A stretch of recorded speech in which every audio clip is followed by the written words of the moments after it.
எவ்வளவு போராளிகள், எவ்வளவு மக்கள் தங்களுடைய உயிர்களை கொடுத்திருக்கிறார்கள். இந்த 2009க்கு பிறகு வேகமாக எங்களுடைய தேசம் மாறிக்கொண்டு வருவதையும், எங்கள் தேசத்தில் பலவிதமான மாற்றங்கள் விடுதலை போராட்டத்துக்கு எதிரானதாகவும் தேசியத்துக்கு எதிரானதாகவும் உருவாகி வருவதையும் அவதானிக்கக்கூடியதாக இருந்தது. அப்ப இதை நாங்கள் மக்கள்கிட்ட சொல்ல வேணும். பயங்கரவாதிகளை அழித்து தமிழ் மக்களுக்கு சுதந்திரத்தையும் சந்தோஷத்தையும் நாங்கள் கொடுத்திருக்கிறோம். அவர்கள் இந்த நாட்டில் நிம்மதியாக வாழ முடியும் என்று சொல்லி அந்த உரையில் தெரிவித்திருப்பார். யார் பயங்கரவாதிகள்? தமிழர்களுடைய விடுதலைக்காக போராடியவர்கள் பயங்கரவாதிகளாகவும், தமிழர்களை கொன்று அழித்து இருக்கக்கூடிய இலங்கை அரசாங்கம் அவர்களிடமிருந்து எங்களை விடுவித்து ஒரு வார்த்தை பிரயோகத்தை அவர் சொல்லியிருப்பார். தமிழக சினிமாவை பார்ப்பதற்கு 100% சப்போர்ட்டை வழங்கக்கூடிய நாங்கள் எங்களுக்கான சினிமாவை உருவாக்குவதற்கோ எங்களுடைய சினிமாவை வளர்ப்பதற்கோ நாங்கள் இன்னும் தயாராகவில்லை என்பதுதான் இங்கே ஒரு முக்கியமான விடயமாக நாங்கள் பார்க்கணும். ஈழத்திலிருந்து எப்படி இப்படி வர முடியும்? இது தமிழகத்தில் வாழக்கூடிய தமிழக மக்களுடைய பிரச்சனை அல்ல. தமிழகத்தை ஆண்டு கொண்டிருக்கக்கூடிய, தமிழகத்தின் பொருளாதாரத்தில் மிக மிக முக்கிய பங்கை வகிக்கக்கூடிய பலருடைய விடயம். அதை நாங்கள் தெளிவாக புரிந்து கொள்ள வேண்டும். இங்கே தமிழக மக்களுக்கும் எங்களுக்கும் பிரச்சனை இல்லை. இவர்கள் தமிழ் சினிமாவினுடைய அடையாளமாக மாறுவதற்கான சூழல் இருக்கிறது என்பதை அவர்கள் அவதானிக்கிறார். ஈழத்தில் உருவாகக்கூடிய திரைப்படங்கள் மிகப்பெரிய ஒரு வெற்றியை அடைய தொடங்கிவிட்டால், புலம்பெயர் தமிழர்கள் மத்தியில் மிகப்பெரிய வரவேற்பை அடைய தொடங்கிவிட்டால், அது மிக விரைவாக தமிழகத்துக்குள்ளும் போய் சேர்ந்துவிடும். தமிழகத்திலும் அது வெற்றியை அடைய தொடங்கிவிடும். அப்ப இது நடக்கக்கூடாது என்பதில் அவர்கள் தெளிவாக இருக்கிறார். எங்கட படங்கள் வெளிநாடுகள் பெரிய வெற்றியை அடைந்து விட்டால் எங்களுக்குள்ளேயே ஒரு ரிப்ரசன்டேட்டிவ், அதாவது அமேசான் நெட்ஃபிளிக்ஸுக்கான ரிப்ரசன்டேட்டிவை அவர்கள் எங்களுக்குள்ளேயே தந்து விடுவார்கள். தந்து விட்டார்கள் என்று சொன்னால் எங்களுடைய படைப்புகள் அமேசான் நெட்ஃபிளிக்ஸுக்கு போகும்போது பெருவாரியான மக்களை சென்றடையும். நான் சொல்வது போல பரவலான சினிமா பார்வையாளர்களை ஈழ சினிமா சென்றடைந்து விடும் என்று சொன்னால் அதற்கு பிறகு ஈழ சினிமாவின் வெற்றியை யாராலும் தடுக்க முடியும். அப்ப மிகப்பெரிய பணம், ஈழத்தமிழனுடைய உழைப்பில் இருந்து உருவாக்கப்பட்ட மிகப்பெரிய பணம் தமிழகத்துக்கு கொண்டு சேர்க்கப்படுகிறது. தமிழகம் என்றதை தாண்டி இந்தியாவுக்குள் கொண்டு போய் சேர்க்கப்படுகிறது. ஆனாலும் எங்களுடைய படைப்புகளை உள்ளே எடுப்பதற்கு அவர்கள் எந்த ஒரு காலத்திலையும் முன்வருவதில்லை. புலம்பெயர் தேசத்திலிருந்து வாழக்கூடிய பலர் ஒரு திரைப்படத்தை உருவாக்குவதற்கு நீங்கள் உதவுவதன் மூலம் நீங்கள் மிகப்பெரிய ஒரு பொருளாதார ரீதியான வளர்ச்சியையும் தொழில் வாய்ப்புகளையும் உங்கள் மண்ணில் இருக்கக்கூடிய கலைஞர்களுக்கு நீங்கள் உருவாக்கி கொடுக்கிறீர்கள். ஒரு தமிழக சினிமாவினுடைய வெளியீடு எப்படி நிகழ்கிறதோ அதே போல எங்கள் சினிமாவும் வெளியீடும் அப்படி நிகழ வேண்டும் என்று நான் தீவிரமாக அதை நம்புகிறேன், அதை செயற்படுத்த விரும்புகிறேன். அதை நாங்கள் சினங்கொழில் செயலாற்றி காட்டினாங்க. சினங்கொழில் பல நாடுகளில் ஒரே நேரத்தில் வெளியிடப்பட்டு அது வெற்றியை கூட அடைந்திருக்கிறது. அப்ப இதைத்தான் இன்றைக்கு நாங்கள் ஊழியை உருவாக்கியிருக்கோம். 14 நாடுகளில் மே 10ஆம் தேதி 14 நாடுகளில் ஒரே நேரத்தில் இந்த திரைப்படம் வெளியிடப்பட இருக்கிறது. நீங்கள் காணாமல் போய் 15 வருஷமாச்சு. அந்த சிங்கள ஜேர்னலிஸ்ட் உதவி செய்யறேன்னு சொல்றா. உங்களை நான் அப்படியும் கண்டுபிடிச்சிடுவேன். எவ்வளவு பணம் வேணும் என்றாலும் ஆனா என்ன கரெக்டான ஆக்களத்தை கூட்டி கொண்டு போறேன்.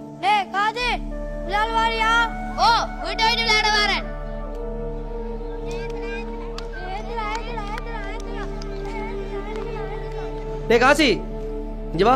ஓஎல் எழுதி போட்டிருக்கிறான், நல்ல மார்க் வாங்கி ஏஎல் அப்படின்னு செய்வான். எங்களுக்கு ஒரு இன்வெஸ்ட்மெண்டா இருப்பான். நம்மோட இடம் அவங்களுக்கு வேணும்னா அப்பா விட்டுருவாங்க தானே. என்ன தாத்தா, இவன் இருக்கிற இடத்துல இருந்து இந்த ஸ்கூலுக்கு போறது கஷ்டம் தானே. நீங்க இருந்து படிக்கட்டும். அவன் இருக்கிற வீடு அவளை சரியில்லை. எல்லாருக்குமே என்ன பிடிக்காது, எனக்கே என்ன பிடிக்காது. அப்புறம் உனக்கு மட்டும் என்ன பிடிச்சது? என்ன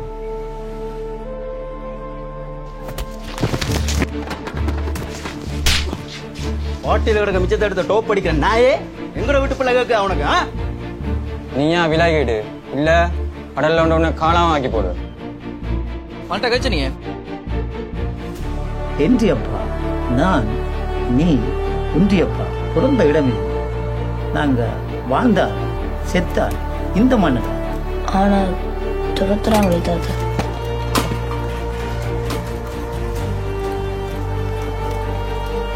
மனுஷன் உயிரோட இருக்கிறார் போல இருக்கு. அந்த பிள்ளைக்கு ஏதோ தெரிஞ்சிருக்கு. நீங்கள் அந்த பிள்ளைக்கு உதவி செய்தீங்கன்னா எந்த மனுஷனை கண்டுபிடிக்கலாம். தாத்தா வா, நீங்க போகப்பா. இப்ப இருக்கிற ரெண்டு வழிதான். ஒன்று நீ என்ன கல்யாணம் செய்யணும், இல்லைன்னா நான் செத்து போனேன். நீ தேடி வந்த ஸ்டோரி உதுக்குலாம் கிடக்கு, போய் பார்.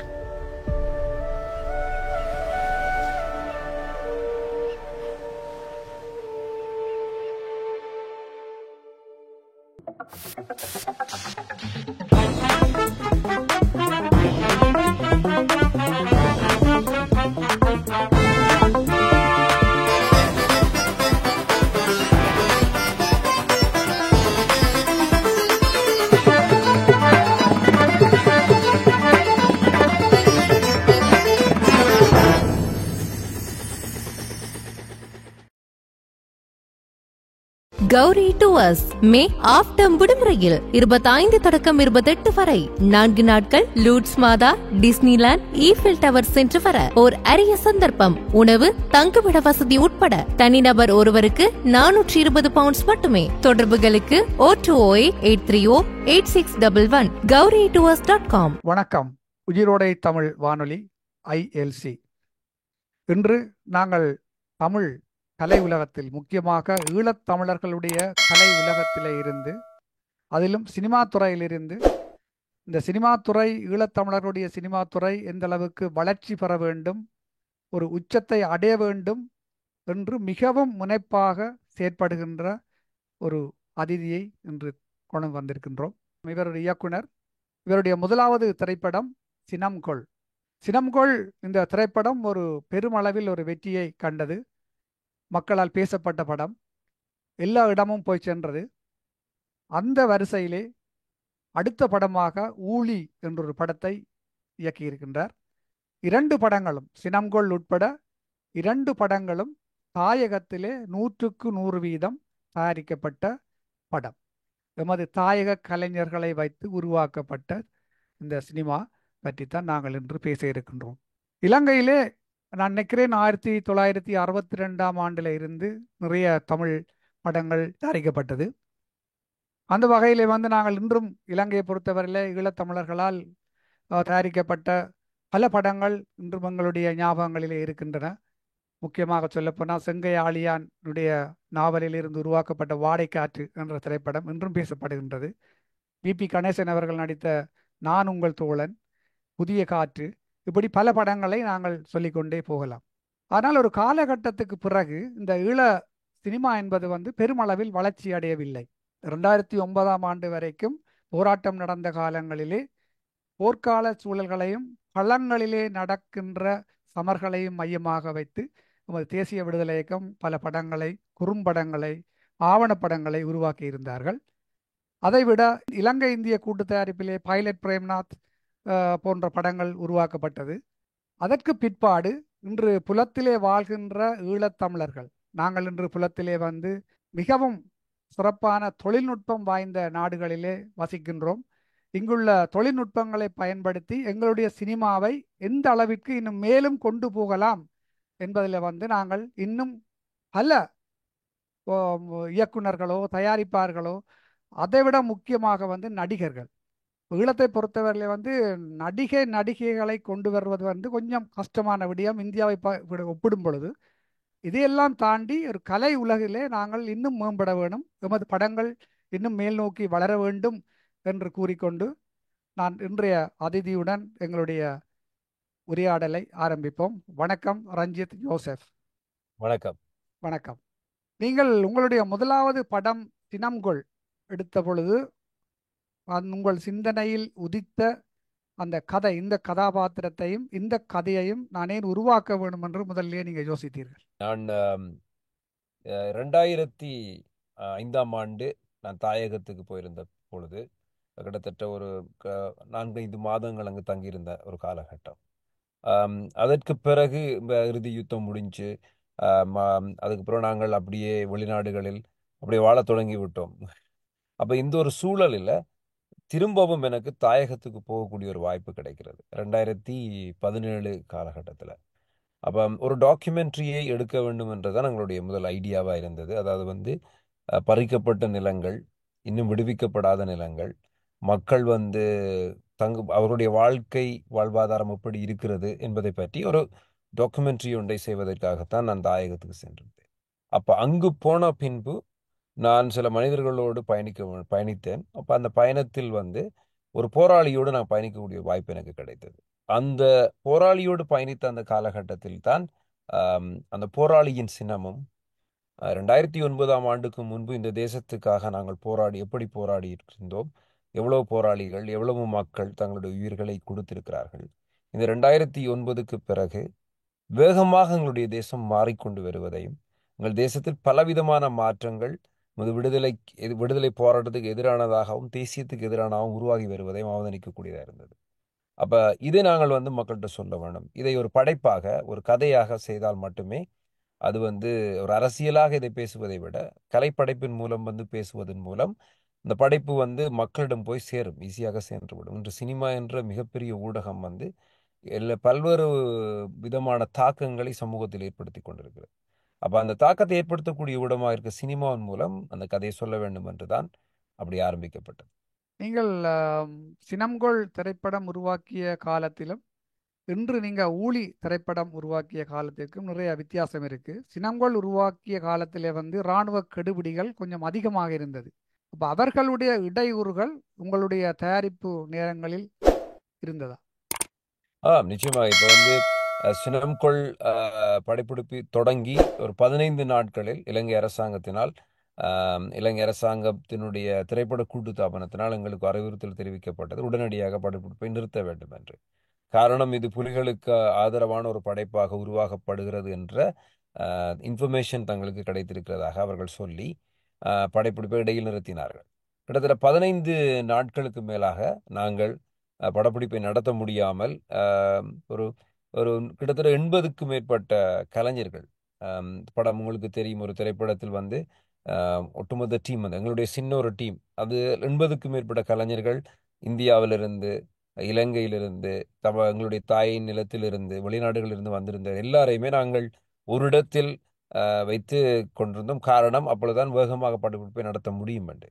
அப்போ இந்த 15 நாட்களும் படப்பிடிப்பு நடத்தப்படாமலே இவர்களுக்கான உணவு, தங்குமிட வசதி, சாப்பாடு, மற்றது பல விடயங்கள் வந்து தேவையில்லாத பொருளாதார செலவை எங்களுக்கு ஏற்படுத்தி தந்தது.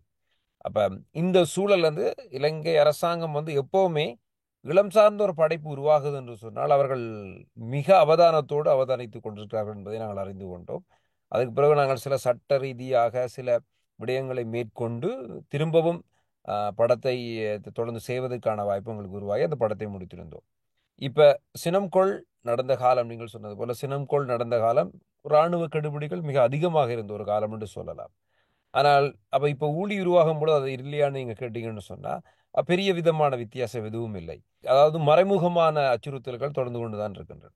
இப்போ ஊழி படத்தை பற்றி நாங்கள் பேசுவோமானால், ஊழி என்ற தலையங்கம் பற்றி கொஞ்சம் விளக்கமாக சொல்லுங்கள். ஊழி என்றால் என்ன, இதற்காக அந்த ஊழி என்ற பெயரை உங்களுடைய திரைப்படத்துக்கு தெரிவு செய்தீர்கள்? இப்போ ஊழி என்ற வார்த்தையை நீங்கள் போய் கூகுளில் மொழிபெயர்த்தீர்கள் என்று சொன்னால் சேவை, ஊழியம் அப்படி என்று வரும். அப்போ அந்த ஊழியினுடைய அர்த்தமே அப்படியா கூகுளில் இருக்குது. ஆனால் ஊழி என்ற வார்த்தையினுடைய உண்மையான அர்த்தம் என்பது வந்து ஒரு இருண்ட காலத்தை நோக்கி போகின்ற ஒரு ஒரு ஒரு ஒரு சகாப்தமோ இல்லாட்டி பல சகாப்தங்கள், ஒரு நூற்றாண்டுகளை உள்ளடக்கிய ஒரு காலப்பகுதியை வந்து ஊழி என்று சொல்வார்கள். ஊழிக்காலம், ஊழித்தாண்டவம், இப்படியான விஷயங்கள் அதில் அர்த்தப்படுகிறது.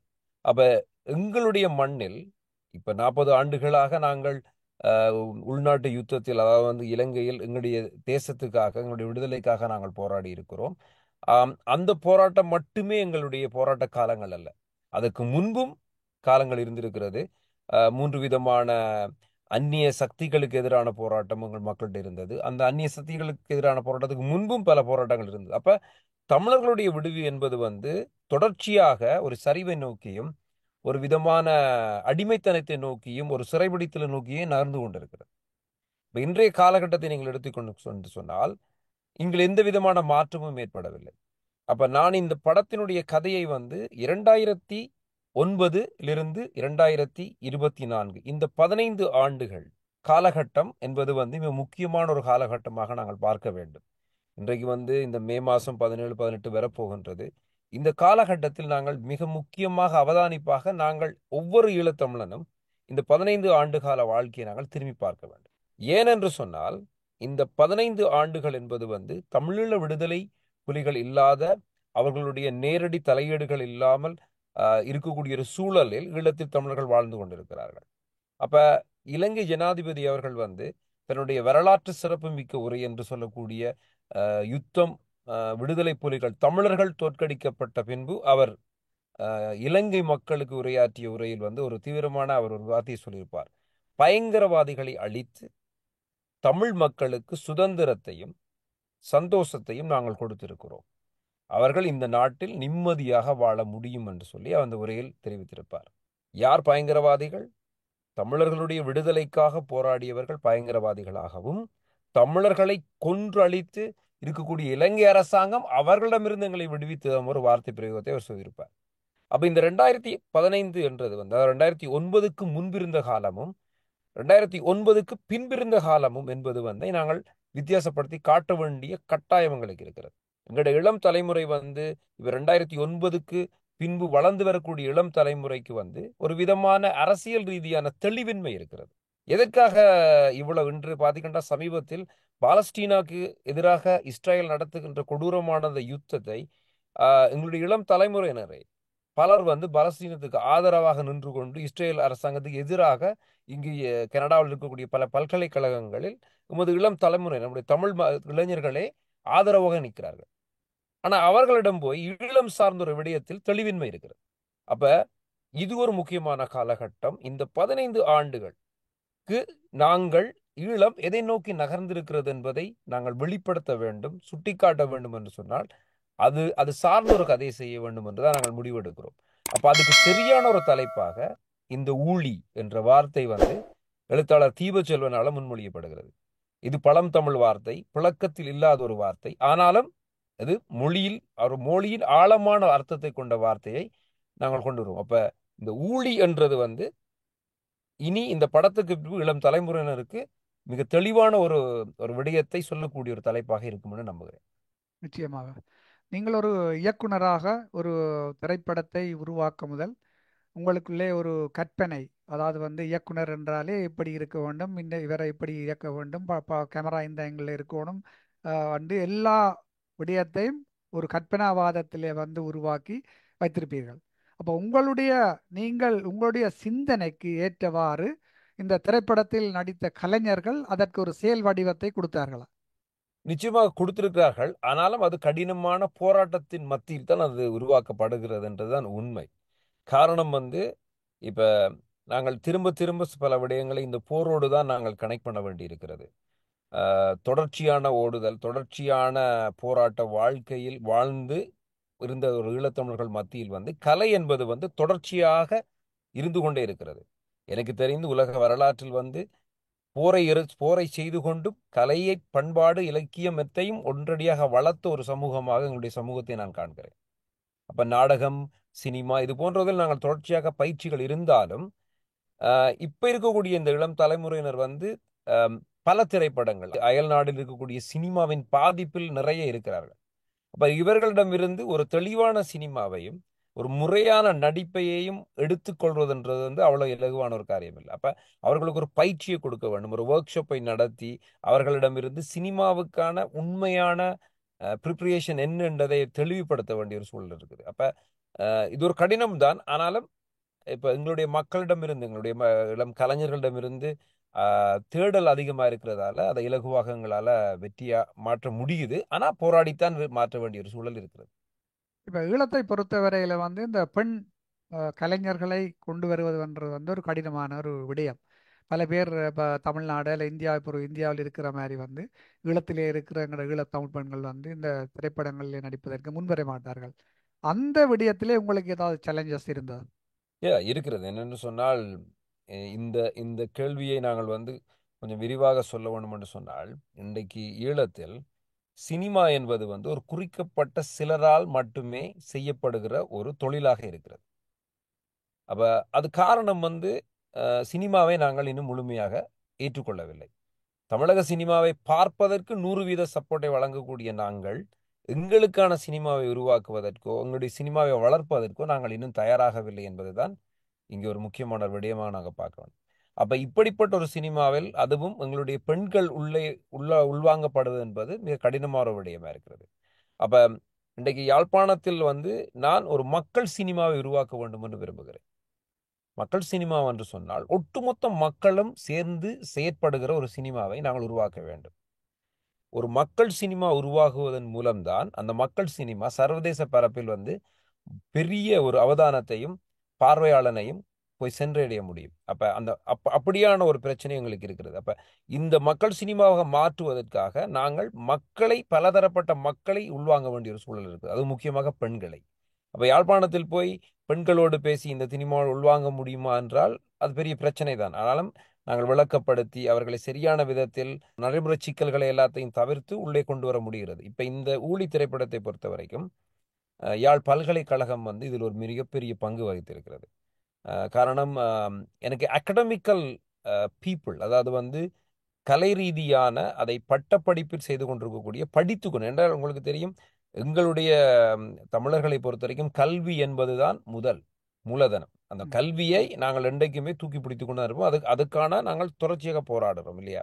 அப்ப கல்வி சார்ந்த மாணவர்களும், கல்வியில் முதன்மையா இருக்கக்கூடிய மாணவர்கள், பட்டப்படிப்பு படித்து கொண்டிருக்கக்கூடிய மாணவர்களும் இந்த சினிமாவுக்குள் வருவதன் மூலம் மக்கள் சினிமாவை இலகுவாக அடைய முடியும் என நம்பினான். அப்ப அந்த அடிப்படையில தான் இப்ப இந்த ஊழி திரைப்படத்தில் இன்டர்ன்ஷிப்பின் மூலம் எஃப்னா யூனிவர்சிட்டி மீடியா ஸ்டடி ஸ்டூடெண்ட்ஸ் வந்து உள்வாங்கப்பட்டு, அந்த உள்வாங்கப்பட்ட மாணவர்கள் பல பெண்கள், பல ஆண்கள், இளம் சமூகத்தினர் உள்வாங்கப்பட்டிருக்கிறார்.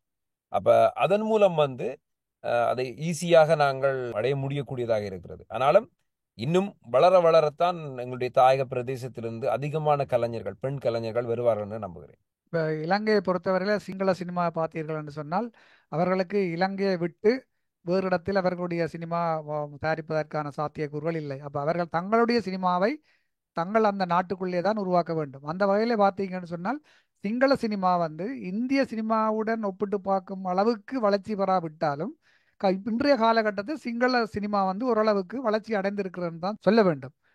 மற்றது இந்தியாவை பொறுத்தவரையில் பார்த்தீர்கள்னு சொல்லி சொன்னால் இந்தியாவிலே வந்து இப்போ ஹாலிவுட்டாக இருக்கட்டும், காலிவுட்டாக இருக்கட்டும், மொலிவுட்டாக இருக்கட்டும், இவைகள் எல்லாம் வந்து ஒரு தொழில் பேட்டைகளாக, அதாவது எத்தனையோ மில்லியன் பீப்புள் வந்து இந்த இண்டஸ்ட்ரியில் வந்து தங்கு நிலையில் இருக்கின்றார்கள். அங்கு தொழில் செய்பவர்களாக, நடிகைகளாக, இசையமைப்பாளர்களாக, கவிஞர்களாக, மற்ற side man, cameraman, light man, அவைன்னு சொல்லி பெரிய ஒரு ஹியூஜ் கம்யூனிட்டியை வந்து அந்த இண்டஸ்ட்ரிக்குள்ள இருக்குது. அப்படி ஒரு நிலைக்கு எங்களோட ஈழ சினிமாவை உருவாக்க முடியும் என்ற நம்பிக்கை உங்களுக்கு இருக்கிறதா? நிச்சயமாக உருவாக்க முடியும். இங்க சிங்கள சினிமான்னு சொன்ன இன்றைக்கு வந்து ஒரு தேசிய மொழி பேசுகின்ற சினிமா தான் உலக அரங்கில் அங்கீகரிக்கப்படக்கூடிய ஒரு சினிமாவாக இருக்கிறது. இன்றைக்கு இந்தியாவை எடுத்துக்கொண்டீர்கள் சொன்னால் இந்தியாவினுடைய தேசிய மொழி, அதாவது வந்து பல மொழிகள் தேசிய மொழிகளாக இந்தியாவில் இருந்தாலும் இந்தியாவை பொறுத்தவரைக்கும் அவருடைய தேசிய மொழி முதன்மை மொழியாக ஹிந்தியை வைத்திருக்கிறார்கள். அப்ப வெளிநாடுகளில் போய் நீங்கள் இந்திய சினிமாவில் வேலை செய்கிறீர்கள் சொன்னால் அவர்கள் உடனே கேட்பது பாலிவுட் சினிமாவா. ஆனால் ரீஜனலா நிறைய சினிமாக்கள் இந்தியாவில் இருக்கிறது. தமிழக சினிமா இருக்கிறது, தெலுங்கு சினிமா, மலையாள சினிமா, கன்னட சினிமா, பல மொழிகளில் சினிமா இருக்கிறது. ஆனால் பல மொழிகள் பேசுகின்ற இந்தியாவில் ஒரு மொழி சினிமாவைத்தான் அந்த நாட்டின் சினிமாவாக வெளிநாடுகளில் இருப்பவர்கள் அடையாளப்படுத்துகிறார்கள். அதையும் அந்த நாடு அப்படித்தான் அடையாளப்படுத்துகின்றது. உதாரணத்துக்கு RR என்று சொல்ல இந்த திரைப்படத்தினுடைய ஆஸ்கார் வின்னிங் சாங்கான அந்த பாடலை ஆஸ்கார் இதில் வந்து அவர்கள் ஒளிபரப்பும் பொழுது ஹிந்தியை தான் ஒளிபரப்பினார். அது எவ்வளவு மிக தெளிவான அரசியலோடு ஒரு திட்டமிடல் அங்கே நடந்து கொண்டிருக்கிறது. இப்போ எங்களுடைய நாட்டுக்கு வருவோம். எங்களுடைய தேசம் என்றது தமிழீழ தேசம். நிச்சயமாக தமிழீழம் உருவாகும். அப்ப தமிழீழம் உருவாகும் பொழுது தமிழீழத்தின் தேசிய மொழியா இருக்கக்கூடிய தமிழ் இந்த உலகத்தில் வந்து தமிழ் சினிமாவின் அடையாளமாக இருக்கும். தமிழக சினிமா அல்ல, நிச்சயமாக தமிழ் சினிமாவின் அடையாளமாக ஈழ சினிமா தான் இருக்க போகிறது. நீங்கள் சொன்ன போல் இலங்கையினுடைய சிங்கள சினிமாவினுடைய வளர்ச்சி என்பது வந்து குறிக்கப்பட்ட எல்லையை தாண்டவே முடியாது. ஆனால் அவர்கள் தொடர்ச்சியாக செயற்பட்டு கொண்டிருக்கிறார்கள். அவர்களுடைய சினிமாவை வளர்த்து விடுவதற்கு தமிழகத்தில் பலர் முனைப்பாக செயற்பட்டு கொண்டிருக்கிறார். பிரசன்னா விதனகனுடைய சமீபத்தில் வந்த பாரடைஸ் என்று சொல்லியவருடைய சினிமாவை தயாரித்தது ஒரு இந்திய நிறுவனம். அதை வந்து இந்தியா பூர்வமாக வெளியிட்டது வந்து மெட்டாஸ்டாக்கிஸ் எனப்படக்கூடிய மணிரத்னத்தினுடைய நிறுவனம். ஆனால் ஈழத்தில் உருவாகக்கூடிய எந்த ஒரு படத்தையும் தமிழகத்தில் வெளியிடுவதற்கு ஒரு தயாரிப்பாளர்களோ ஒரு விநியோகஸ்தர்களோ முன்வருவதே இல்லை. ஆனால் ஒரு சிங்கள படத்தை அவர்கள் வெளியிடுகிறார்கள் சொன்னால் அரசியல் ரீதியாக நாங்கள் எதை நோக்கி போய்கொண்டிருக்கிறோம் என்பதை நாங்கள் தெளிவாக புரிந்து கொள்ள வேண்டும். அவர்கள் இந்தியாவினுடைய திட்டமிடல் என்பது மிக தெளிவான ஒரு திட்டமிடல் இருக்கிறது அவர்களுக்கு. அப்ப அது சார்ந்து அவர்கள் செயல்படுகிறார்கள். அப்ப இந்த மாதிரியான சிக்கல்கள் மத்தியில் இருந்து கொண்டுதான் நாங்கள் எங்களுடைய சினிமாவை வளர்த்தெடுத்து சர்வதேச பரப்பில் நிலைநிறுத்த வேண்டிய ஒரு போராட்ட களத்தில் நிற்கிறோம். என்றால் கலை ரீதியான ஒரு போராட்டத்தை நாங்கள் முன்னெடுக்க வேண்டிய ஒரு சூழல் எங்களுக்கு இருக்கிறது. எங்களுடைய கலை ரீதியான போராட்டம் என்றது பொழுதுபோக்குக்கான போராட்டம் அல்ல. எங்களுடைய அடுத்த தலைமுறைக்கும் இந்த சர்வதேச சமூகத்துக்கும் நாம் ஏன் போராடினோம், நாங்கள் யார், எங்களுடைய அடையாளம் என்ன, நாங்கள் எங்கிருந்து வருகிறோம் என்ற விடயங்களை நாங்கள் சொல்வதன் மூலம்தான் நிச்சயமாக தமிழீழம் எங்களுக்கு கிடைக்கும் பொழுது அதுக்கான அங்கீகாரம் கிடைக்கும். அப்ப இன்றைக்கு சினிமா என்பது ஒரு ஈழ சினிமா என்பது ஒரு போர்க்கால சினிமாவைத்தான் பார்க்க வேண்டும். அப்ப இந்த அடிப்படையில் இந்த சினிமாவை நாங்கள் வளர்த்து எடுக்க வேண்டும். இவ்வளவு சேலஞ்சஸ் இருக்குது, இவ்வளவு விதமான நெருக்கடிகள் இருக்கிற மத்தியிலும் நாங்கள் தொடர்ச்சியாக செய்து உலக அரங்கில் எங்களுடைய சினிமாவை நாங்கள் உருவாக்க வேண்டும். அப்ப இந்த போராட்டத்தை நாங்கள் முன்னெடுப்பதற்கு பல கலைஞர்கள் என்று இருக்கிறார்கள். எங்களிடம் திறமையான கலைஞர்கள் இருக்கிறார்கள். சமீபத்தில் கூட ஒருவர் கேட்டார், ஈழத்தில் சில திறமையான கலைஞர்கள் இருக்கிறார்களா, தமிழகத்தில் தானே திறமையான கலைஞர்கள் இருக்கிறாங்க. தமிழகத்தினுடைய சினிமாவின் ஒரு பெரிய முகமாக இருக்கக்கூடிய பாலு மகேந்திரா ஈழத்தை சேர்ந்தவர்கள் என்பதை அவர்கள் மறந்து கோநாதன் இருக்கிறார், இன்னும் பலர் இருக்கிறார்கள். இப்ப எங்களுடைய கலைஞர்களிடம் திறமை இருக்கிறது. அப்ப எல்லோரும் ஒற்றுமையாக நாங்கள் செயற்பட்டு எங்களுடைய ஈழ சினிமாவை வளர்த்தெடுப்பதன் மூலம் நிச்சயமாக வெறும் நீண்ட தூரம் இல்லை, மிக விரைவில் சர்வதேச பரப்பில் ஈழ சினிமா ஒரு அடையாளமாக நிற்கும். நீங்க சொன்னது போல இப்ப இதுவரைக்கும் பாத்தீங்கன்னா இலங்கையிலே தமிழர்களால் உருவாக்கப்பட்டது கிட்டத்தட்ட ஒரு 30 திரைப்படங்கள் உள்ளன. அதிலே கிட்டத்தட்ட நான் நினைக்கிறேன் இலங்கை இந்திய கூட்டு தயாரிப்பிலே 5 திரைப்படங்கள் தயாரித்திருக்கிறோம். அது இலங்கை இந்திய கூட்டு தயாரிப்பு. ஆனால் ஈழத்திலே தயாரிக்கப்பட்ட எந்த படங்களையும் இந்தியாவிலே அவை திரையிடவில்லை, திரையிட போவதும் இல்லை. இப்போ இன்றைக்கு நீங்கள் பார்த்தீங்கன்னு சொன்னால் அந்த இந்திய சினிமாவிலே ஓரளவுக்கு சக்ஸஸாக இருக்கக்கூடிய லைக்காக்காரர் தான் பெரும் முதலீட்டை செய்து அங்கு சினிமாவை இருக்கின்றார்.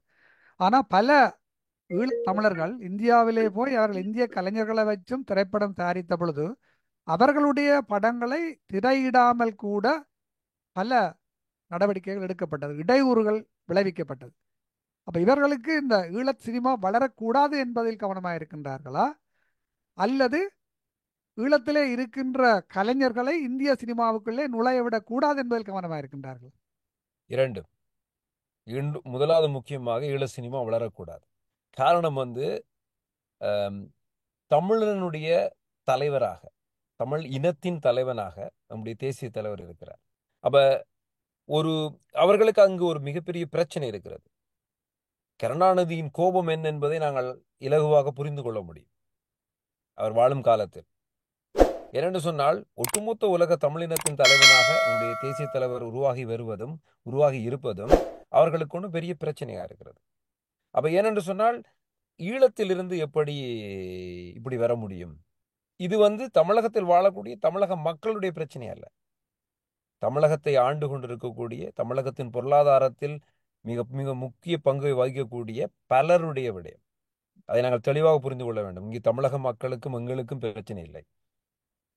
மேல்தட்டில் இருக்கக்கூடியவர்களால் பல பிரச்சனைகள் உருவாகி கொண்டிருக்கு. நீங்கள் சொன்னது போல் லைக்கா போன்ற நிறுவனம் இன்றைக்கு தமிழகத்தில் மிக பெரிய பட்ஜெட் படங்களை செய்யக்கூடிய ஒரு நிறுவனம் என்று சொன்னால் அது லைக்கா நிறுவனம் தான், ஒரு ஈழத்தமிழனுடைய நிறுவனம் தான். ஆனால் அந்த நிறுவனத்துக்கு இருக்கக்கூடிய சிக்கல்கள் என்றது பலவிதமான சிக்கல்கள் தொடர்ந்து உருவாக்கப்பட்டு கொண்டிருக்கிறது. அப்ப அதுக்கான காரணம் யார் ஈழத்தமிழன் சைட்ல இருந்து யாராவது ஒருவன் உள்ளே வளர்ந்து விடக்கூடாது. தமிழக சினிமாவில் இருக்கக்கூடிய தயாரிப்பு நிறுவனங்களில் 80 விதமான நிறுவனங்கள் தமிழர் அல்லாத நிறுவனங்கள், உண்மை தமிழர்களுடைய நிறுவனங்களே கிடையாது. அப்ப தமிழக சினிமாவை எது கண்ட்ரோல் பண்றது என்பதை நீங்கள் தெளிவாக புரிந்து கொள்ள முடியும். அப்ப இங்க ஈழத்தில் உலகளாவிய இருக்கக்கூடிய தமிழர்கள் பொருளாதார ரீதியாக மிகப்பெரிய வளர்ச்சி அடைந்து கொண்டிருக்கிறோம். அகடமிக்கல் லெவலில் மிகப்பெரிய வளர்ச்சி அடைந்து கொண்டிருக்கிறோம். அப்ப இவர்கள் தமிழ் சினிமாவினுடைய அடையாளமாக மாறுவதற்கான சூழல் இருக்கிறது என்பதை அவர்கள் அவதானிக்கிறார். இப்ப ஈழத்தில் உருவாகக்கூடிய திரைப்படங்கள் மிகப்பெரிய ஒரு வெற்றியை அடைய தொடங்கிவிட்டால் புலம்பெயர் தமிழர்கள் மத்தியில் மிகப்பெரிய வரவேற்பை அடைய தொடங்கிவிட்டால் அது மிக விரைவாக தமிழகத்துக்குள்ளும் போய் சேர்ந்துவிடும். தமிழகத்திலும் அது வெற்றியை அடைய தொடங்கிவிடும். அப்ப இது நடக்கக்கூடாது என்பதில் அவர்கள் தெளிவாக இருக்கிறார். அதனால்தான் ஈழத்திலிருந்து போகக்கூடிய கலைஞர்களா இருக்கட்டும் சரி, ஈழத்திலிருந்து வரக்கூடிய தயாரிப்பாளர்களா இருக்கட்டும் சரி, ஆரம்பத்தில் வெற்றி அடைய வைப்பது போல் ஒரு பிம்பத்தை உருவாக்குவார்கள். காலப்போக்கில் அவர்களை மண்ணோடு மண்ணாக வீழ்த்துவதற்கான எல்லா விதமான சூழ்ச்சிகளையும் அவர்கள் செய்வார்கள். அது நடந்து கொண்டிருக்கிறது. அது லைக்காக்கும் பொருந்தும், இன்னும் பல நிறுவனங்களுக்கும் பொருந்தும். அரச கலைஞர்களாக நாங்கள் அதில் தெளிவாக இருக்க வேண்டும். என்னென்னு சொன்னால் 30% வருவாயை தமிழக சினிமாவுக்கு கொடுக்கக்கூடிய பலம் எங்களிடம் இருக்கிறது, ஈழத்தமிழர்களிடம் இருக்கிறது.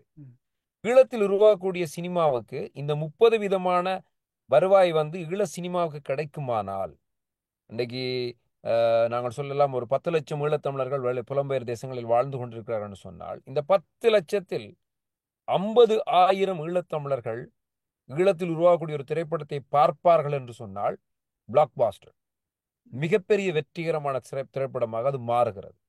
அப்ப இதே இந்த 10 லட்சத்துல ஒரு 50% மக்கள் எங்களுடைய திரைப்படத்தை பார்ப்பார்கள் என்று சொன்னால், ஈழ சினிமாவில் உருவாகக்கூடிய திரைப்படத்தை பார்ப்பார்கள் என்று சொன்னால் மிகப்பெரிய வெற்றி. இந்த வெற்றி என்பது சர்வதேச தளங்களில் இருக்கக்கூடிய இந்த ஓடிடி பிளாட்ஃபார்ம் என்று சொல்வார்களே, அமேசான், நெட்ஃபிளிக்ஸ் போன்ற நிறுவனங்கள் இப்படி ஒரு பலம் வாய்ந்த ஒரு இனம் புலம்பெயர் தேசத்தில் இருக்கணும் போது எங்களுடைய திரைப்படங்கள் மிக இலகுவாக அந்த தளங்களை போய் சென்றடைந்து விடும். எங்களுக்கான அதாவது இன்றைக்கு ஒரு தமிழ் சினிமாவின் இன்றைக்கு தமிழ் திரைப்படம், ஈழ திரைப்படம் ஒன்றை நாங்கள் உருவாக்கி அமேசான், நெட்ஃபிளிக்ஸுக்கு போனோம் என்று சொன்னால் அவர்கள் எங்களுக்கு கைகாட்டுவது சவுத் இந்தியாவை நோக்கி. அங்கு போவதற்கு கூட நாங்கள் அவர்களிடம் போய்தான் லைனில் நிற்க வேண்டிய ஒரு சூழல் நாங்கள் எங்கள்கிட்ட இருக்கிறோம். ஆனா எங்கட படங்கள் வெளிநாடுகள் பெரிய வெற்றியை அடைந்து விட்டால் எங்களுக்குள்ளேயே ஒரு ரிப்ரசன்டேட்டிவ், அதாவது அமேசான், நெட்ஃபிளிக்ஸுக்கான ரிப்ரசன்டேட்டிவை அவர்கள் எங்களுக்குள்ளேயே தந்து விடுவார்கள். தந்து விட்டார்கள் என்று சொன்னால் எங்களுடைய படைப்புகள் அமேசான், நெட்ஃபிளிக்ஸுக்கு போகும்போது பெருவாரியான மக்களை சென்றடையும். நான் சொல்வது போல பரவலான சினிமா பார்வையாளர்களை ஈழ சினிமா சென்றடைந்து விடும் என்று சொன்னால் அதற்கு பிறகு ஈழ சினிமாவின் வெற்றியை யாராலும் தடுக்க முடியும். போராட்டம் நடந்த சமகாலத்தில் தேசிய தலைவர் தமிழகத்திலே இருந்த மிக பிரபல்யமான அன்று பேசப்பட்ட இயக்குநர்களை கூப்பிட்டு ஈழத்தினுடைய போராட்ட வரலாறுகளை ஒரு படமாக ஆக்குங்கள் என்று சொல்லி கூட அவர்களை நேரடியாக கூப்பிட்டு பேசியிருந்தார், எனக்கு தெரியும்.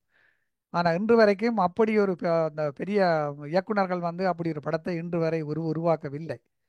மற்ற இதில் இன்னுமொரு விடயத்தை நான் இதில் உங்களோட கவனத்துக்கு கொண்டு வரேன் என்று சொன்னால், தென்னிந்திய சினிமா ஒரு காலகட்டத்திலே மிக வீழ்ச்சி அடைந்திருந்தது. அதாவது இந்த பைரட் காப்பி, அந்த கள்ளக்கொப்பி என்று சொல்லுவார்கள், அப்படியான அந்த கள்ளக்கொப்பிகளை உருவாக்கி வெளியில் வந்த பொழுது சினிமா விழுந்திருந்த காலத்திலே தமிழக சினிமாவை தலை தூக்கி விட்டது புலம்பெயர்ந்த தமிழர்கள்.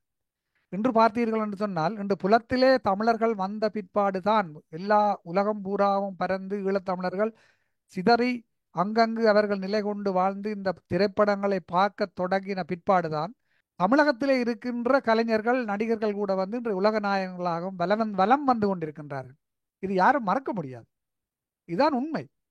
அப்போ அதே போன்றுதான் நான் இப்போ எங்களை சொல்கிறேன் என்று சொன்னால், நாங்கள் இப்போ நீங்கள் என்ன மாதிரி இப்போ துணிந்து இப்போ சினங்கொள்ளின்ற வெற்றி அது உண்மையில் ஒரு பெரிய வெற்றி என்று தான் சொல்லுவாங்க. கன காலத்துக்கு பிற்பாடு ஒரு சிறந்த ஒரு திரைப்படம் பார்த்த ஒரு மன திருப்தி ஒன்று சினங்கொள் படம் பார்த்த பொழுது இருந்தது. அதே போன்றுதான் நாங்கள் ஊழியையும் எதிர்பார்க்கின்றோம். ஊழி என்பது கட்டாயம் குலத்திலே வாழ்கின்ற தமிழர்கள் மட்டுமல்ல, உலகத்தில் உள்ள அத்தனை தமிழர்களும் இது பார்க்க வேண்டிய ஒரு திரைப்படம். ஈழ சினிமாவை மேலும் மேலும் வளர்த்து விடுவதற்கும் எங்களுடைய சினிமா இண்டஸ்ட்ரியை இன்னும் சரியான முறையிலே ஒரு ஒரு நவீன முறைப்படுத்தி தொழில்நுட்பங்களுடனும் கொண்டு வருவதற்கு நாங்கள் எல்லோரும் ஒத்துழைக்க வேண்டும். கதைகள் என்று சொல்லும் பொழுது ரஞ்சித் இப்போ தனியாக நாங்கள் போராட்ட பணிகள் எடுத்த கதைகள் விட போராட்டம் நடந்த 30 வருஷ காலத்திலே களங்களிலே நடந்தது மட்டும் கதை இல்லை, ஒவ்வொரு கிராமங்களிலும் சொல்லப்பட வேண்டிய கதைகள் இருக்கின்றது. அந்த கிராமத்துக்குள்ளே இருக்கின்ற ஒரு வீட்டுக்குள்ளே சொல்லப்பட வேண்டிய கதைகள் நிறைய இருக்கின்றது. இவைகள் எல்லாம் வெளியிலே கொண்டு வரப்பட வேண்டும் இந்த சினிமா என்ற ஊடகத்தின் ஊடாக. இதை நீங்கள் தொடர்ந்து செய்வீர்கள் என்ற நம்பிக்கை நாங்கள் எங்கள் மக்களுக்கு கொடுக்க வேண்டும். உங்களுடைய கருத்து? இப்ப நீங்கள் சொன்னது போல இன்றைக்கு புலம்பெயர் தமிழர்களால் தான் வெறும் தமிழ்நாட்டுக்குள் இருக்கக்கூடிய கலைஞர்கள் சர்வதேச கலைஞர்களாக மாறும். உலக நாயகன் என்று சொல்லி கமலஹாசனை அழைக்க வேண்டிய சூழல் எப்படி உருவாகி இருக்குன்னு சொன்னால், உலகத்தில் வாழக்கூடிய பெருவாரியான தமிழர்களாக ஈழத்தமிழர்கள் இருக்கிற காரணத்தினால்தான் அந்த பெயர் அவருக்கு வந்தது. இன்றைக்கு இருக்கக்கூடிய தமிழகத்தில் இருக்கக்கூடிய பல கலைஞர்களுடைய வாழ்க்கைக்கு தேவையான வாழ்வாதாரம் புலம்பெயர் தேசங்களில் சம்மர் சீசனில் நடக்கக்கூடிய நிகழ்ச்சிகளின் மூலம்தான் அவர்கள் பெருவாரியாக பெற்றுக்கொள்கிறார்கள். அப்ப மிகப்பெரிய பணம், ஈழத்தமிழனுடைய உழைப்பில் இருந்து உருவாக்கப்பட்ட மிகப்பெரிய பணம் வந்து தமிழகத்துக்கு கொண்டு சேர்க்கப்படுகிறது. தமிழகம் என்றதை தாண்டி இந்தியாவுக்குள் கொண்டு போய் சேர்க்கப்படுகிறது. ஆனாலும் எங்களுடைய படைப்புகளை வந்து உள்ளே எடுப்பதற்கு அவர்கள் எந்த ஒரு காலத்திலையும் முன்வருவதில்லை. இந்த அரசியலை நாங்கள் புரிந்து கொள்ள வேண்டும். இன்றைக்கு எங்களுடைய படைப்புகளில் இருக்கக்கூடிய தரம் என்பது ஒரு கேள்விக்குறியா ஒரு காலத்தில் இருந்தது. அதை நாங்கள் உடைத்து இன்று தரமிக்க சினிமாக்களை எமது கலைஞர்கள் உருவாக்கி கொண்டிருக்கிறார். கருத்தியல் ரீதியாகவும் படைப்பு ரீதியாகவும் கதை சொல்லுதலிலும் தொழில்நுட்பத்திலும் நாங்கள் ஒரு வளர்ச்சியை நோக்கி நகர்ந்து கொண்டிருக்கிறோம். மிகப்பெரிய வளர்ச்சி எங்களால் அடைய முடியும் என்ற நம்பிக்கை இருக்கிறது. ஏனென்றால் நாங்கள் வாழும் தேசத்தில் எங்களுக்கு கிடைக்கக்கூடிய வாய்ப்புகள் அப்படி. இதை நாங்கள் வந்து எங்களுடைய சொந்த நாட்டில் கொண்டு போய் நாங்கள் அதை முயன்று பார்ப்போமானால் நாங்கள் கிடைக்கக்கூடிய வெற்றிகளை நாங்கள் அடைய முடியும். அப்ப எங்களுடைய சினிமா வளர்ச்சி அடைவதற்கு இருக்கக்கூடிய காரணங்களை மக்கள் உணர்ந்து கொள்ள வேண்டும். ஒன்று, ஆதரிக்க வேண்டும். இரண்டாவதுவாக நீங்கள் சொன்னது போல எங்களுடைய சினிமா என்பது வந்து போர்க்கால காலத்தை மட்டும் பேசும் சினிமாவாக இருந்துடக்கூடாது. அதை நாங்கள் முக்கியமாக எடுத்துக்கொள்ள வேண்டும். ஏனென்றால் அது ஒரு விதமான ஈழ சினிமா வென்றாலே யுத்தம் அது சார்ந்தது என்ற ஒரு கருத்தை இந்த உலகத்தில் நாங்கள் நிலைநிறுத்தக்கூடாது. நாங்கள் பரவலான கதைகளை சொல்ல வேண்டும். இப்ப இவ்வளவு யுத்தம் நடந்து கொண்டிருந்த எங்களுடைய மண்ணில் கூட காதல் இருந்திருக்கிறது, நட்பு இருந்திருக்கிறது, பலவிதமான பிரச்சனைகள், சமூக பிரச்சனைகள் இருந்திருக்கிறது, சமூக சீர்கேடுகள் இருந்திருக்காதுன்னு நான் சொல்ல மாட்டேன். இருந்திருக்காது. காரணம், அந்த சீர்கேடுகள் எல்லாமே 2009க்கு பிறகுதான் நிகழ்ந்து கொண்டிருக்கிறது. நேர்மையான ஒழுக்கமான ஒரு சமூகத்தை நாம் கட்டியெழுப்பி கொண்டிருந்தோம். ஒரு கனவு தேசத்தை நாங்கள் அடைவதற்கான எல்லா விதத்திலும் அதை நாங்கள் அடைவதற்கான சூழல் எங்களுக்கு இருந்தது. ஆனால் அந்த தேசத்தில் வந்து போரின் மத்தியிலும் காதல் இருந்தது, வாழ்க்கை இருந்தது, எல்லா விதமான உளவியல் வாழ்வியல் சிக்கல்கள் இருந்தது. இந்த மாதிரியான பல கதைகள் எங்களிடம் இருக்கிறது.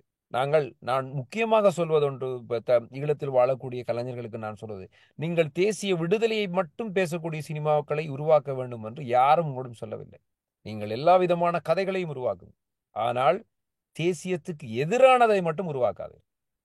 அதுதான் என்னுடைய வேண்டுகோளாக நான் அவர்களுக்கு சொல்வதுண்டு.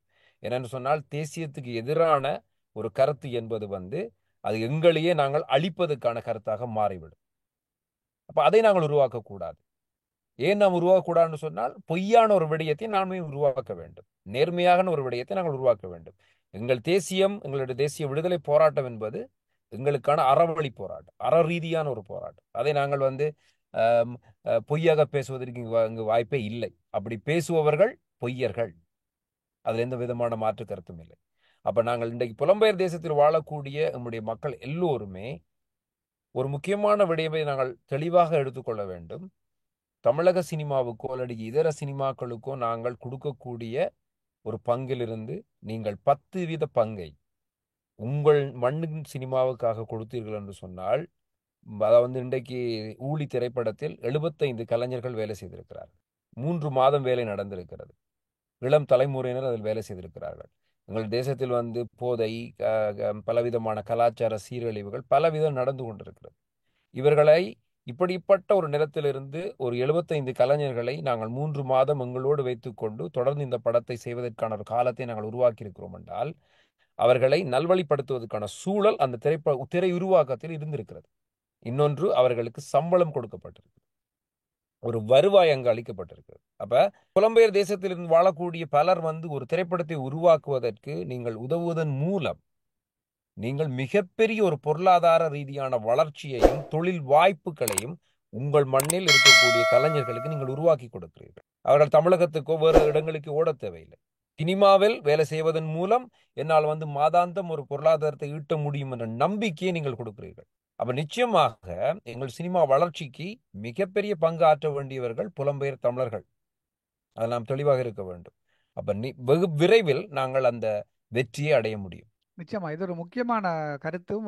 நீங்க சொன்ன விஷயம் வந்து, இப்போ நாங்கள் அந்த இண்டஸ்ட்ரிகளை உருவாக்குறோன்னா, சினிமா இண்டஸ்ட்ரியை கூட வந்து அந்த சினிமா இண்டஸ்ட்ரியில வேலை செய்கிற பல கலைஞர்கள், தொழில்நுட்ப கலைஞர்கள், அவர்களை வந்து அந்த சினிமாக்குள்ளேயே கொண்டு வந்தோம்னு சொன்னால் அவர்களுக்கும் வேலை வாய்ப்பாகிறது. அவர்களுடைய குடும்பமும் சந்தோஷமாக வாழ்கின்றார்கள். அதே நேரத்தில் அவர்கள் தீய வழியில் செல்லாமல் ஒரு இடத்திலே தங்களுடைய புலன்களை குவித்து ஒரு நல்வழியில் செல்லக்கூடிய வாய்ப்பு ஏற்படுத்தது. அதே சேம் டைம் எங்களுடைய சினிமா உலகையும் ஒரு வளர்க்குற மாதிரி போய் நான் முக்கியமாக அடுத்தது ஊழியில் இந்த தொழில்நுட்ப கலைஞர்கள் நான் என்ற ஒரு சில ஈழத்திலே தயாரித்த ஒரு சில குறும்படங்கள் பார்த்தேன். அந்த அவர்கள் அந்த கேமராவை இயக்குகின்ற விதமும் மிக சிறப்பாக இருந்தது. சின்ன குறும்படமாக இருந்தாலும் அந்த கேமரா வந்து சரியான முறையில் இயக்கி இருக்கின்றார்கள். அந்த வகையில் இந்த ஊழி திரைப்படத்திலே தொழில்நுட்ப கலைஞர்கள் 100% ஈழத்தமிழர்களா? இல்லை, 100% ஈழத்தமிழர்னு சொல்ல முடியாது. காரணம், இந்த திரைப்படத்தினுடைய சினிமாட்டோகிராஃபர், ஒளிப்பதிவாளர் வந்து தமிழகத்தைச் சேர்ந்தவர், இசையமைப்பாளர் தமிழகத்தைச் சேர்ந்தவர், எடிட்டர் தமிழகத்தைச் சேர்ந்தவர். இந்த 3 பேரும் தமிழகத்தைச் சேர்ந்தவர். மிச்ச கலைஞர்கள் அத்தனை பேரும் நம்முடைய தாயகத்தைச் சேர்ந்த கலைஞர்கள். அதாவது நீங்கள் பார்த்தீங்கன்னா கிட்டத்தட்ட 90% முக்கிய பங்கு வந்து தாயக கலைஞர்களிடம்தான் இருக்கிறது. இந்த படத்தின் உருவாக்கத்தில் உழைத்த 75க்கும் மேற்பட்ட கலைஞர்களில் வெறும் 5 பேர் மட்டும்தான் எங்களுடைய தாய் தேசத்தை விட்டு வெளியில் இருக்கக்கூடியவர்கள். ஒன்று நான் முதல் சொன்னது போல இருக்கக்கூடிய மற்ற கலைஞர்கள். இங்கு கூட இந்த ஒளிப்பதிவாளராக நான் இந்த திரைப்படத்துக்கு முதலில் தெரிவு செய்தது எங்களுடைய தாயக கலைஞர் ஒருவரைத்தான். அதே மாதிரி இசையமைப்பாளராக நான் இங்கு தெரிவு செய்ததும் எங்களுடைய தாயக கலைஞர் ஒருவரைத்தான். ஆனால் இந்த டிசிப்ளின் ஒன்று இருக்குது இல்லையா, எங்களுடைய கலைஞர்களிடம் இருக்கக்கூடிய மிகப்பெரிய பிரச்சனையாக நான் பார்ப்பது வந்து ஒரு படைப்பில் வந்து நீங்கள் முழுமையாக உங்களை ஒப்படைத்து செயற்படுத்த வேண்டும். ஒரு 3 மாசம் வந்து ஒரு படைப்பு ஒரு தாய் வந்து தன் கருவை 10 மாதம் சுமப்பது போல அவளுடைய முழுமையான அதாவது செயல் சிந்தனை எல்லாமே அந்த குழந்தையை பத்திரமாக பெற்றெடுக்க வேண்டும் என்றது போலதான் ஒரு சினிமாவும். ஒரே நேரத்தில் பல படங்களில் வேலை செய்ய முடியாது. ஒரே நேரத்தில் பலவிதமான சிக்கல்களில் நகர முடியாது. என்னால் கிரியேட்டிவ் என்ற இந்த ஃபீல்டு என்றது வந்து 100% முழுமையாக நாங்கள் உங்களை ஒப்படைத்தால் மட்டுமே அது சாத்தியமாக முடியும். இந்த படத்தில் எனக்கு ஒரு கவலை என்னன்னு சொன்னால், இந்த இசையமைப்பாளர் இந்த ஒளிப்பதிவாளராக நான் தேர்வு செய்தவர்கள் வந்து வேலை செய்திருந்தார்கள் என்று சொன்னால் மார்தட்டி நான் சொல்லியிருக்க முடியும், இது 100% எங்களுடைய படைப்பு என்று. ஆனால் 95% தான் எங்களுடைய கலைஞருடைய படைப்பாக இது இருக்கிறது. ஆனால் அடுத்து நான் உருவாக்கக்கூடிய என்னுடைய அடுத்தடுத்த படைப்புகள் நிச்சயமாக 100% என் தாயக கலைஞர்களை கொண்டுதான் நடத்தப்படும். ஏனென்றால் அதுக்கான திறமையானவர்களை நான் கண்டெடுத்து விட்டேன். நிச்சயமாக, ரொம்ப நன்றி. மற்றது இப்போ உங்களோட அடுத்த படம் மிகவும் இது ஒரு நல்ல ஒரு கதைக்களம் உண்டு. அதுக்காக சிந்தனைகளையும் அதுக்கான கற்பனைகளையும்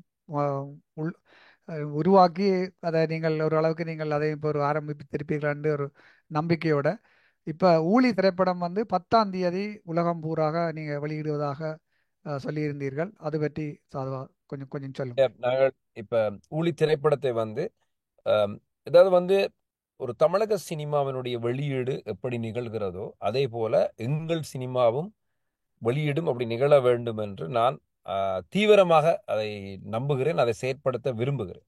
அதை நாங்கள் சினங்கொழில் செயலாற்றி காட்டினாங்க. சினங்கொழில் பல நாடுகளில் ஒரே நேரத்தில் வெளியிடப்பட்டு அது வெற்றியை கூட அடைந்திருக்கிறது. அப்போ இதைத்தான் இன்றைக்கு வந்து நாங்கள் ஊழியை உருவாக்கியிருக்கோம். இப்போ 14 நாடுகளில் மே 10ஆம் தேதி 14 நாடுகளில் ஒரே நேரத்தில் இந்த திரைப்படம் வெளியிடப்பட இருக்கிறது. ஐரோப்பாவில் கிட்டத்தட்ட 8 நாடுகளில் வந்து ஒரே நேரத்தில் வெளியிடுவதற்கான அனைத்து வேலைகளும் தொடங்கப்பட்டிருக்கிறது. நாளை அல்லது நாளை மறுநாள் வந்து அதற்கான விவரங்கள் அனைத்தும் வெளியிடப்பட இருக்கிறது. இப்போ அது மாதிரி கனடா, US போன்ற நாடுகளில், இப்போ இலங்கையில் வந்து அதாவது ஈழத்தில் எங்களுடைய தாய் நிலத்தில் வந்து எங்களுடைய திரைப்படத்தை வெளியிடுவோம்னு சொன்னால் இலங்கையின் அரசாங்கத்தினுடைய அனுமதி பெற வேண்டும், சென்சர் சர்டிஃபிகேட் எடுக்க வேண்டும். நாளை மறுநாள் வந்து இலங்கையில் கொழும்பில் சென்சருக்காக எங்களுடைய திரைப்படம் அனுப்பப்பட்டிருக்கிறது. மிக எதிர்பார்ப்போடு நான் காத்திருக்கிறேன். காரணம், எங்கள் நிலத்தில் உருவாகிய படைப்பு அந்த நிலத்தில் வெளியிடப்படுவதைப் போல பெருமை எதுவுமே இல்லை. அது நிகழ வேண்டும் என்று நான் ஆர்வமாக இருக்கிறேன். அது நிகழும் என்று நம்புகிறேன். அதே போல இந்தியாவில் தமிழகத்தில் இந்த திரைப்படம் வெளியிடுவதற்காக பலர் முன்வந்திருந்தாலும் அவர்கள் கொடுக்கக்கூடிய அந்த டேர்ம் அண்ட் கண்டிஷன்ஸ் இருக்கு இல்லையா, டேர்ம் அண்ட் கண்டிஷன்ஸ் வந்து அது எங்களுக்கு ஏற்புடையதாகவே இல்லை. வெளிநாடுகளில் அவர்களுடைய படத்தை வெளியிடுவதற்கு எமது வெளியீட்டாளர்கள் எந்த விதமான டேர்ம் அண்ட் கண்டிஷன்ஸ் ஒன்றுமே சொல்ல மாட்டார்கள். ஆனால் எங்களுடைய படைப்புக்கு அவர்கள் முன்வைக்கிறார்கள். அது இல்லாமல் எங்களுடைய படம் அது இல்லாமல் வெளியிடப்பட்டால் மட்டுமே அது எங்களுக்கான பெருமை என்பதால் நான் அதை தொடர்ந்து நான் பேசிக்கொண்டிருக்கிறோம். அல்லது இந்த 10ஆம் தேதிக்கு பிறகு ஒரு வாரம் கழித்து தமிழகத்தில் வெளியிடுவதற்கான சூழல் இருக்கிறது. ஏனென்றால் நீங்கள் பார்த்து கொண்டு சொன்னால் சோஷியல் மீடியாவில் எங்களுடைய படத்திற்கான பரப்புரைகள் நடந்து கொண்டிருக்கிறது. இதில் அதிகமாக எங்களுடைய படத்தை பற்றிய பேச்சும் அது சார்ந்த விஷயங்கள் சோஷியல் மீடியாவில் தாயகத்தை அடுத்து இந்தியா தான் இருக்கிறது. அப்ப அந்த படம் அங்கு மிகப்பெரிய அளவில் போய் சேர்ந்திருக்குது என்பதை எங்களால் உணர முடிகிறது. அப்ப நிச்சயமாக அங்கு போய் சேர வேண்டும், அங்கு வெற்றியை அடைய வேண்டும் என்றுதான் எங்களுடைய ஆசை.